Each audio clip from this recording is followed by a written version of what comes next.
Rishi Sunak. He has come out today and responded to this. Let's have a listen. Well, my two daughters have to see and hear Reform people who campaign for Nigel Farage calling me an effing. It hurts and it makes me angry, and I think he has some questions to answer. When you see Reform candidates and campaigners seemingly using racist and misogynistic language and opinions, seemingly without challenge, I think it tells you something about the culture within the Reform Party. Our politics and country is better than that. It's my duty to call out this corrosive and divisive behaviour. Well, I've got to say, early this morning, Nigel Farage, he spoke out and addressed this issue as well. Listen. Well, there was an activist that said some pretty unpleasant things. Very, very prejudiced, very wrong. Mr. Parker will not be welcome back. But hey, you know what? He's put a statement out already saying his views, he knows, are not mine. And Rob Bates said some silly things for which, and by the way, not offensive, but stupid things about the campaign, how it's being run. And George Jones expressed frustration about the police having pride flags on their cars. But both those people, to be clear, won't be working with your campaign anymore. All of us say silly things after a drink. It was very unwelcome. Also, very tough talking there and swift action as well. But then the story took quite a bizarre turn as well this afternoon. Listen to Nigel Farage then speaking out again today. Someone told us he was an actor. We rang him this morning, the Daily Telegraph rang him this morning. He denied point blank that he was an actor. It turns out he is an actor. I found his website. He's a well-spoken actor who does something called rough speaking. Well, I was in the office when he arrived last Saturday, and he was doing rough speaking. It was an act right from the very start. So you've met him? I was working, and he came in and came up to me and said hello, and then he went out canvassing where the undercover filming took place. And he was rough speaking. He wasn't being himself from day one. I have to tell you, this whole thing is a complete and total setup.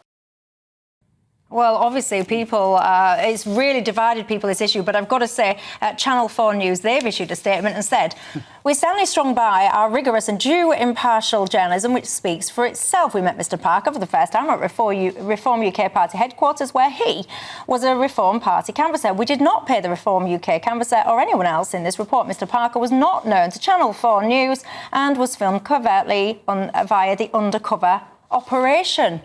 Goodness gracious me. Are you following all this, everybody? Look, joining me now, pleased to say, Zia Yusuf. He's one of the biggest donors to the Reform campaign. You will remember, if you're a regular viewer as well, he also joined me on the panel a couple of days ago. I've got to say, people have really kind of jumped upon this today, Zia. They're saying that Reform UK are the party that are essentially attracting the racists, that they have a lot of racists within them, and so on and so forth. What's been your reaction to this situation today? Well, look, firstly, it's unsurprising that the quite coordinated attacks from the political and media establishment continue to get louder and more ferocious. I mean, Channel 4 described this themselves as, and I quote, an operation. It does look extremely suspicious. I'm not close enough to comment on all of the details, but this is a guy who, first of all, denied this morning to the Daily Telegraph that he was an actor. It does appear quite clearly that he is an actor. I think one of the most important things to remember here is that Reform are now a serious force from British politics. They were polling at 4% back in October 2022. Another Express poll today shows them 21%, 3 percentage points ahead of the Conservative Party. What that tells you is that Reform are homing in on the target of actually delivering real reform, real change in government for this stale and corrupt political class. So it's unsurprising that these sorts of attacks are going to get louder. But what do they tell us? They tell us that actually Reform are a serious threat to that corrupt political class. But I mean, when you saw then Rishi Sunak today, because then he was speaking quite powerfully, I've just played a clip of it, I'm sure you've seen it anyway, where he's saying how hurtful it is that not least his daughters have to hear people in the public arena referring to him like that. I mean, you know, in this day and age, people shouldn't be communicating in that way. It's racist. It's vile, and it's just got no place in political discourse. I mean, you know, how does that, hearing that from a man that's got a massive reform thing stuck to his chest, make you feel?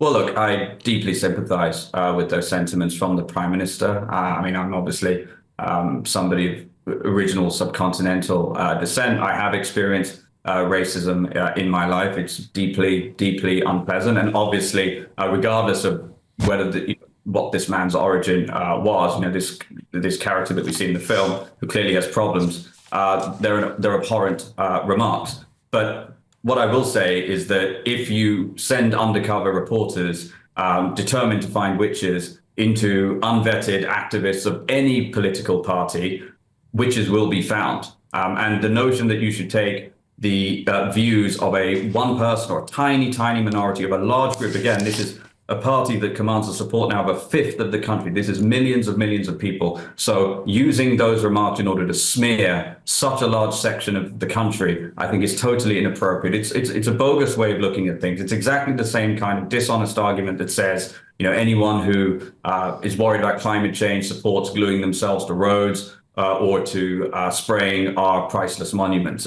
Taking a tiny fraction of a group's comments that are obviously totally unacceptable and abhorrent. Again, assuming this is real, which I would not assume by any means. It looks deeply suspicious, and smearing an entire group is wrong. And I'd really encourage people to debate reform on its issues. The reason why these attacks are generally just name-calling, Putin apologist or racist or whatever it is because clearly the political establishment, the established parties, cannot actually debate reform on policy, because reform's policies are the ones that make sense and are the ones that are going to solve this country's problems. So as far as you're concerned, no wavering, it's still the party for you?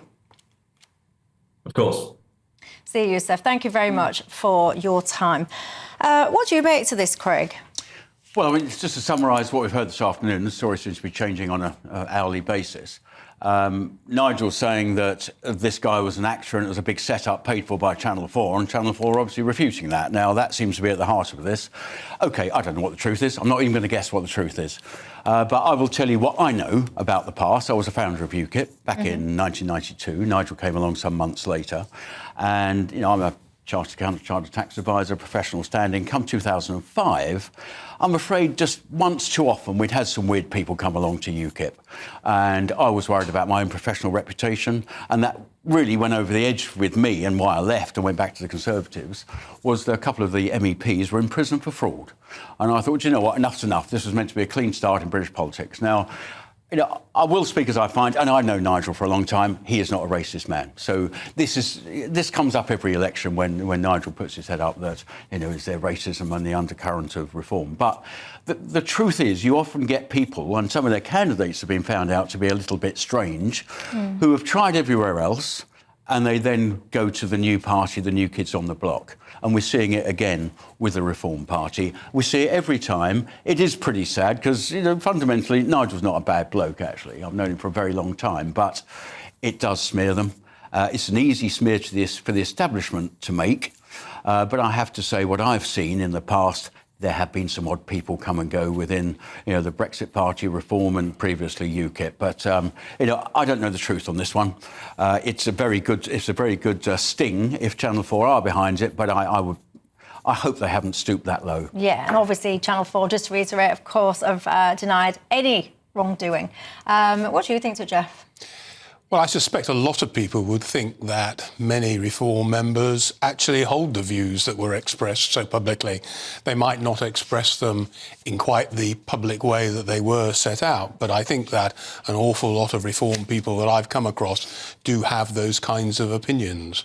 And part of the problem, undoubtedly, is that when Nigel Farage sets out his extraordinarily simplistic solutions to the complex problems facing British society, they are picked up by some people on the doorstep. So I saw an interview the other day by the Conservative MP for Skegness and Boston, who was debating with a Reform candidate what would happen if all immigration was banned, which is the simplistic solution that Reform are proposing. And he pointed out... No, they're not proposing that. They're not proposing that all immigration is banned. The Reform UK's policy is net migration, so net zero migration. So not that you would have zero, but that it would essentially, if you've got 600,000 leaving, then you'd have 600,000 coming in, and therefore you're netting at zero. I understand that, but the reality is that in order to achieve that zero, you're going to have to stop people coming in. And the Conservative MP pointed out that if that were to happen, the local hospital would have to close. And that is the case across the country, that this country depends on a flow of people coming in, previously from the European Union into our hospitals, doctors, nurses, now very often from the Far East, people doing valuable work in our communities. But that is, if you've got an economy or a health service or whatever that's dependent on immigration, then that is a failure of policy. I don't think that's the case, actually, because the reality is, as you've we have just to say, pointed it's been out, a failure of training within the UK for quite some time. I think we have to say that's true. We could certainly train more doctors, which is actually Labour Party policy. We actually restrict the number of people who can qualify as doctors. We do. There are many more people who would like to go to medical school and emerge with a qualification. Frankly, the country has to find more money to do that. But the reality is, as you've mentioned already, people come and people go. And one of the things I learned working for an Italian company is that often people come here, stay for a short time to improve their qualifications, to improve their experience, and go back home, taking the skills that they learn here back to their own country. So there is that constant to and fro of people, which I think is really important in a modern Western economy. Yeah, I do just find as well the level of kind of I don't want to say scrutiny necessarily, but when something goes wrong within the Reform UK's kind of stable, if you like, let's not forget, this is a party that's emerged from nowhere. We had a general election called, you know, for all of us very unexpectedly, who have tried to kind of cobble together something. You know, they're not like Labour or the Tories, who have got databases and deep kind of lists of vetted volunteers, trusted volunteers. They don't have databases where they have nothing. They're literally starting from the ground up. So when you're desperately trying to find people to help spread your message, you're going to find people that are saying things that are wrong, that are doing things that are wrong. And it's actually about the response to it that you can judge a party by. And as I've just shown, Nigel Farage's response this morning was very swift, very kind of direct. He was having absolutely none of it. I've got to say, one candidate who is a Labour candidate, you know, I've seen him tweet things like his favourite drink is white men's tears.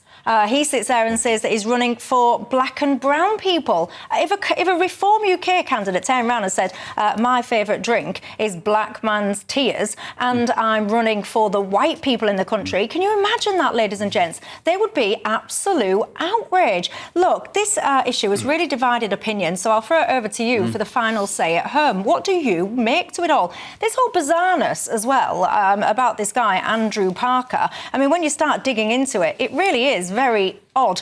The voice that he uses on his so-called showreel asking for work versus the voice that he seems to be deploying on this so-called undercover filming, two very, very different things. And of course, he does list rough speaking and secret filming as two of his specialities. All very, very odd, if you ask me. Again, I'll end on the note that Channel 4 rejects any wrongdoing at all. What do you think to it all? Get in touch and tell me.